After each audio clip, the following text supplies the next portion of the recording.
তারেক রহমান হলফনামা অনুযায়ী বয়স ৫৭ বছর, তবে বিএনপির ওয়েবসাইট অনুযায়ী বয়স ৬০।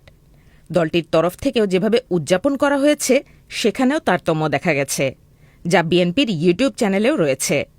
ফলে কমপক্ষে ৩ ধরনের বয়সের পার্থক্য দেখা যায়। তার বার্ষিক আয় ৬,৭৬,০০০ টাকা, যে আয়ের উৎস রাজনীতি পেশা হিসেবে নয়। নিজের কোনো গাড়িও নেই। আবার এনসিপির নাহিদ ইসলামের আয় তারেক রহমানের প্রায় দ্বিগুণ। পরামর্শক পেশার বিস্তারিত নেই। তার ১/৩ কম জামায়াতে ইসলামীর মোহাম্মদ শফিকুর রহমানের। যদিও তার সম্পদের ১০ ভরি স্বর্ণ ১ লাখ টাকা, ৭ কাঠার বেশি জমিতে ডুপ্লেক্স বাড়ি ২৭ লাখ টাকা, গাড়ি ৪.৫ লাখ।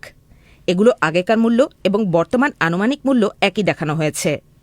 আবার তারেক রহমানের প্রায় ৯০ গুণ বেশি বার্ষিক আয় বিএনপি নেতা সালাউদ্দিন আহমেদের। এই প্রশ্ন সবসময় উত্থাপিত হয়, এইবার তো আরো বেশি, খুবই স্বাভাবিকভাবে, এবং এর পেছনে কারণও আছে। তার কারণ হচ্ছে যে আমাদের সার্বিকভাবে বাংলাদেশের মানুষের কর ফাঁকির প্রবণতাটা অনেক বেশি, এবং আমাদের আগের ইতিহাস তাই বলে আমরা বিশেষ করে হলফনামা ভিত্তিক যে কাজগুলো করেছি তাতে এই জিনিসটা দেখা গেছে যে আসলে বৈধ আয়ের সাথে অসামঞ্জস্যপূর্ণ সম্পদের একটা চিত্র। বাস্তবতা হচ্ছে যে যে তথ্যটা দেয়া হয় তার সাথে আসলে সিংহভাগ ক্ষেত্রেই সামঞ্জস্যতা থাকে না। সামাজিক যোগাযোগ মাধ্যমে হলফনামার নানা তথ্য নিয়ে আলোচনা সমালোচনা দেখা গেছে, যদিও সেসব বেশিরভাগই পরিচিত শীর্ষ নেতাদের দেওয়া বিবরণ কতটা বাস্তবসম্মত সেগুলো নিয়ে। কিন্তু এলাকাভিত্তিক প্রার্থীরাও নিজেদের তথ্য দাখিল করেন। হলফনামার একটি উদ্দেশ্য যেখানে জনগণকে ধারণা দেওয়া, সেখানে নিজ এলাকার প্রার্থী নিয়ে মানুষ কতটা জানেন? এইগুলি আগ্রহ নাই আমার কাছে।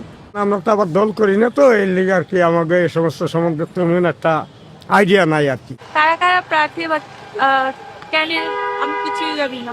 আসলে কোনো লাভ নাই, কেউ কেয়ার করে না। So we don't also care.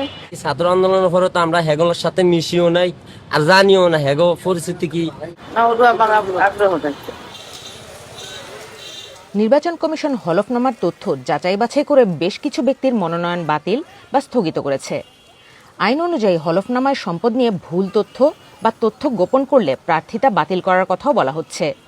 যদিও অনেকের ক্ষেত্রে অসঙ্গতি সত্ত্বেও মনোনয়ন বৈধ করার অভিযোগও আসছে।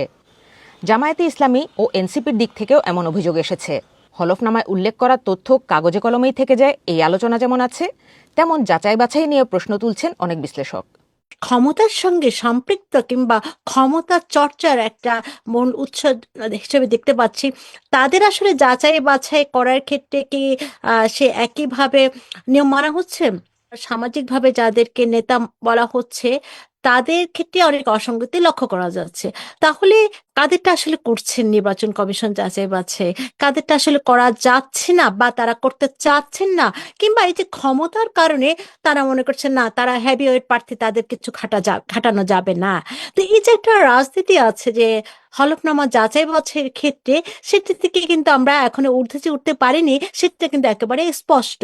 ক্ষমতার রাজনীতিতে জবাবদিহিতার জায়গা বাংলাদেশে অন্তত সেভাবে দেখা যায় না বলেই মনে করেন বিশ্লেষকেরা। আওয়ামী লীগের দীর্ঘ শাসনামলে যেমন হলফনামার তথ্য নিয়ে প্রশ্ন উঠেছে, তেমন এবারের দাখিল করা তথ্য বাস্তবতার সাথে কতটা সামঞ্জস্যপূর্ণ তেমন প্রশ্নও আসছে। যদিও এবারের আইনের সংশোধন, সম্পদের বিস্তারিত তথ্য, এমন বিষয়গুলো মিলে নতুনত্ব আসার কথাও বলা হচ্ছে।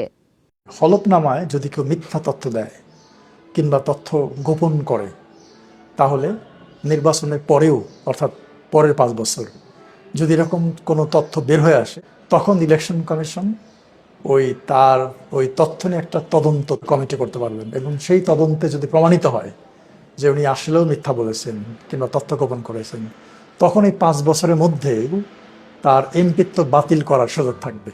এটা নতুন একটা এডিশন। নির্বাচনের আগে এতটা কম সময়ের মধ্যে মাঠ পর্যায়ে বিস্তারিত তথ্য যাচাই বাছাই করা কতটা সম্ভব তেমন চ্যালেঞ্জও রয়েছে। এক্ষেত্রে পুরো প্রক্রিয়ায় নির্বাচন কমিশনের সাথে জাতীয় রাজস্ব বোর্ড ও দুর্নীতি দমন কমিশনের সক্রিয় ভূমিকার কথা বলা হচ্ছে। যদিও বাংলাদেশের রাজনৈতিক বাস্তবতায় সেসব প্রতিষ্ঠান কতটা স্বাধীনভাবে কাজ করতে পারবে সে নিয়েও প্রশ্ন রয়েছে। যে কারণে আমাদের কর্তৃত্ববাদ বিকাশ হয়েছে, সেখানে অন্যতম হচ্ছে যে সব প্রতিষ্ঠানগুলোকে অকার্যকর করার জন্য দলীয়করণ করা হয়েছে, পেশাগত দলীয়পনা সৃষ্টি করা হয়েছে, এবং তাই সেই প্রতিষ্ঠানগুলো নিজেদের স্বার্থে ব্যবহার করা হয়েছে। আমাদের এই প্রতিষ্ঠানগুলোর মধ্যে তো আসলে ব্যক্তির পরিবর্তন হয়েছে, কোনো কোনো ক্ষেত্রে চর্চার তো পরিবর্তন হয় না। তারা কিন্তু ব্যক্তির পরিচয়ের দিকে, অবস্থানের দিকে তাকিয়ে কাজ করে অভ্যস্ত। তাদের মধ্যে কিন্তু এক দলীয়করণের জায়গায় আরেক দলীয়করণ হয়েছে। কাজে এখানে দেখার বিষয় যে আসলে এই চর্চাটা কি শুরুতে রাজনৈতিক দলগুলো ধারণ করবে, তারপরে এই প্রতিষ্ঠানগুলোতে সেটা মানে বলে যে পরিবর্তিত হওয়ার সুযোগটা তৈরি হবে কিনা সেই প্রশ্ন দেখার বিষয়। 2008 সাল থেকে হলফনামায় তথ্য দেওয়ার ব্যবস্থা শুরু হয়েছিল। এর তথ্য নিয়ে জবাবদিহিতার নজির সেভাবে তৈরি না হওয়ায় মানুষের মাঝে আস্থার ঘাটতি রয়ে গেছে। এবারও নানা ব্যবস্থা নেওয়ার কথা বলা হলেও পর্যবেক্ষকদের মতে সেগুলোর কার্যকারিতা নিয়ে সন্দেহ থেকেই যাচ্ছে। অর্চিয়তন্দ্রিলা, বিবিসি নিউজ বাংলা।